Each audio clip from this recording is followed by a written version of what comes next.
Hey folks, we're going to look at how to make a mortise and tenon joint today. Okay, now this is just a drawing of one. We have, well, I'll show you what I'm doing here. I'm actually recording on top of this table with a piece of acrylic. So I'll just set the phone there. I should be able to record once it focuses. Okay, on this table there are several mortise and tenon joints. You can see this part, which is the tenon, which is going inside. This is the leg where the hole that the tenon is going into is called the mortise. I'll put this up here. Now what we're going to do is, I'll just take this apart. This is something from last year's assignment, which is a dovetail on the bottom, but we'll go into that another day. There's a mortise and tenon here. I'll just slide this open. This is actually a haunched mortise and tenon, so there's a wee bit cut out. We're going to be doing a straight, plain mortise and tenon. This is a little picture frame. You can see that on each of these there are, come on, mortise and tenons. Okay, now that's a couple of applications of the actual joint itself. What we're going to do is we're going to mark these out. This being the mortise, the gap that the tenon is going to go into, right?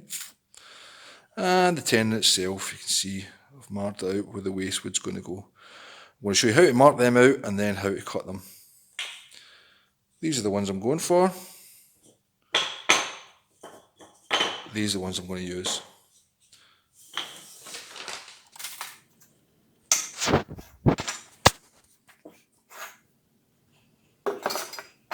So let's start off by marking out face and edge. It's important that we mark out the face and edge so we can get a straight line all the way around. You can see the brass part of the tri-square is only touching the face or the edge that I've marked.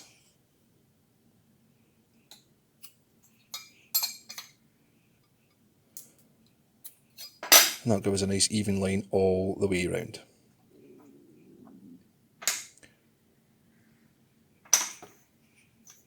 So we're getting the width of the mortise by actually taking the piece that's actually going to go into it and putting it over. There's the exact width. Again, face and edge, marking all the way around.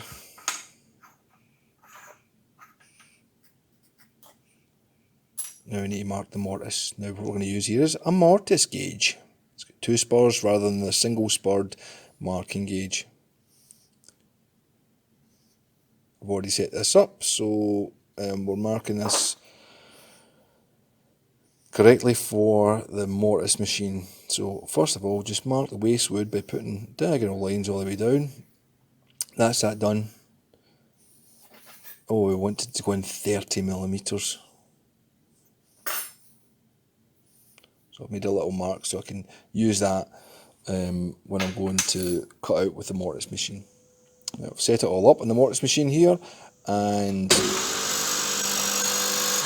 I've already preset the depth to 30mm, so it goes down as far as 30mm and stops.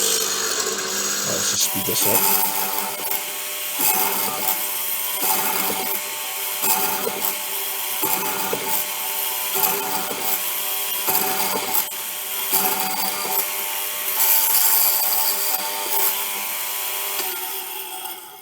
Done.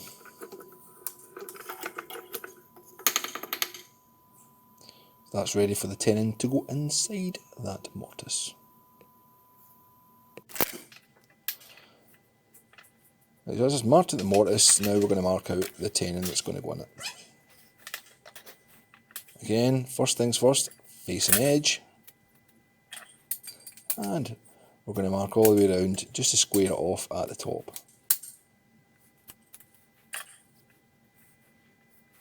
I want to go in 30mm, that's what I set the depth to.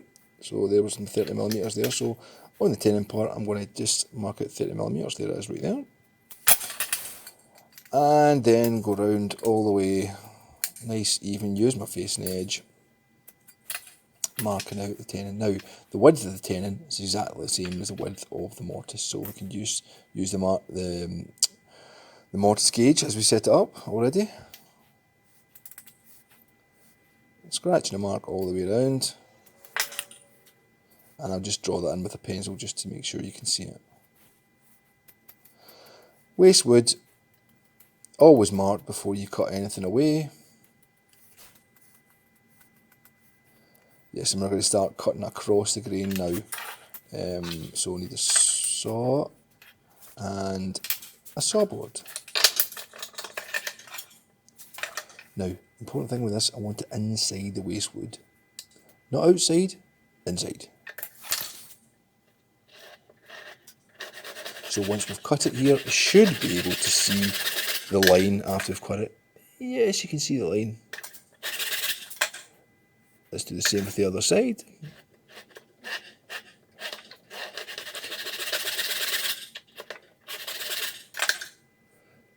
Fine and dandy. Right, let's go down the grain this time. I'm going to take it at an angle first and then turn it round. Same part we're cutting off, but I'm cutting it down at an angle as well, just so I can see that I'm cutting down the line. Then I can cut straight across the top and pop it off when it gets to the bottom. There we go. So it's a wee bit fatter at the bottom than it is at the top. Let's do the same on the other side first. Now in this case, I'm actually cutting this so it's a wee bit bigger than the mortise because I want it to be not fitting, fun enough, which it doesn't, which is good because I can always take a wee bit more away, but can add more on. You can see that I've marked out where to chisel away. Strange noise.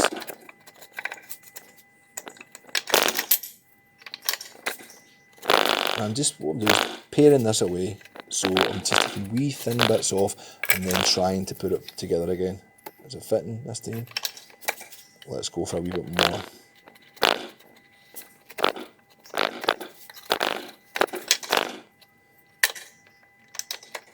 From the other side. Just paring tiny wee bits away, wee slivers away until it fits in.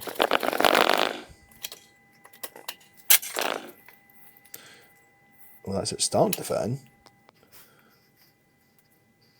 But what we need to do is just take a wee bit more, so just take my time and saying like how much more do I need to take off of this so I don't make it loose.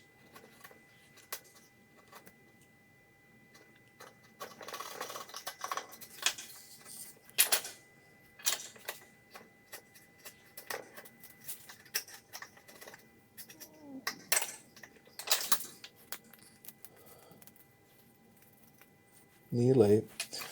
We want more, and this is the process we'll go through in the workshop. It's not a race. I know I've sped this up so you don't need to watch the whole thing, because it took me about, I don't know, half an hour to do it, so it's better actually watching it speed down. I was saying nothing anyway there. Nonsense. So I'm basically saying that I've measured it to 30mm, I'd left it a bit long, so I've sanded it down, and believe it or not I didn't sand it down enough, so I'll go back and sand it again. And this time it's going to fit in. That's mortise and tenon, happy days. So marked out and cut it.